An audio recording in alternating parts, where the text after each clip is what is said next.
Hey there, it's Brittany Brennan, and this is your January 2023 market update.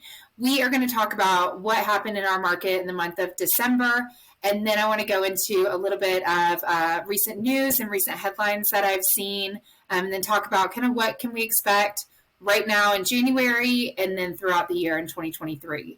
So we'll jump right into looking at our inventory levels. So our active listings as of December 31st was at 4,757 active units.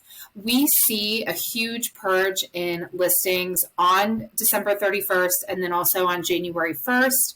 Most of those listings go expired. Our listing contracts don't go into the new year. And so for many of these, a huge chunk of those came off the market. We may expect to see them come back into the market in that February, March, April timeframe. But you can tell, our inventory was down almost 25% from where we were at the end of November. So it's definitely what we needed right now just to have that kind of boost in the spring where we see, a ton of new properties come onto the market and buyers come out of the woodworks and have a lot more opportunities.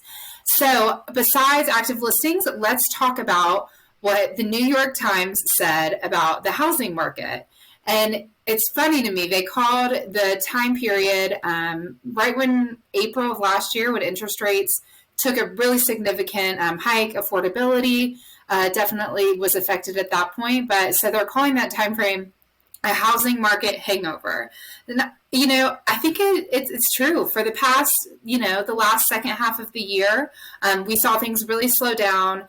We really didn't see prices come down a whole lot. They may have dropped, a couple percent depending on the area. But overall, not a huge impact. But everything just slowed down.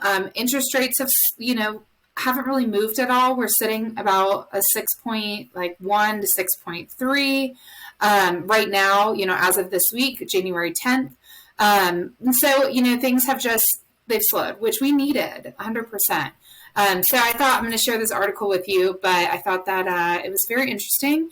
Now in January, it is a really good time where we have less competition, but even after the start of the new year, I've seen things pick up right here in Denver. I've had buyers that have been involved in multiple offers, and, they're not significantly over asking, but you can just tell that there's a lot more buyers in the market right now, even within these first 10 days of the year.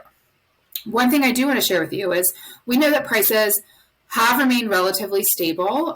We've seen, a -3 to really a +3 differential on equity growth for the year is kind of what we're expecting. But I will say that prices have remained stable, but seller concessions have played a huge role in keeping prices stable and then, still allowing buyers to have affordability and get to the closing table. So if you look at, this is national news, but 42% of all of our transactions had seller concessions. And this was for the month of December.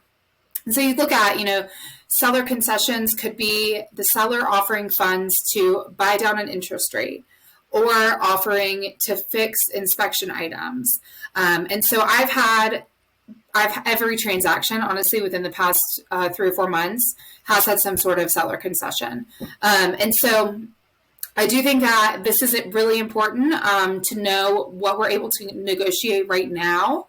And I do think that at some point, when we get closer to February, March, when our spring market picks up, this is probably going to drop down back into about 25% of transactions that, buyers will be able to get concessions. So if that's something that is important to you, talking about buying down your rate, talking about negotiating on inspection items, then our main time frame is really going to be January and February, and then wait through the spring months, wait through the beginning of summer, and then after July is going to be, a better opportunity as well when buyers, start, leaving the market and no longer looking for homes. So hopefully this is helpful. Let me know what you think. And if you've seen any other crazy headlines, I'd love to hear them as well. All right, talk to you soon. Bye.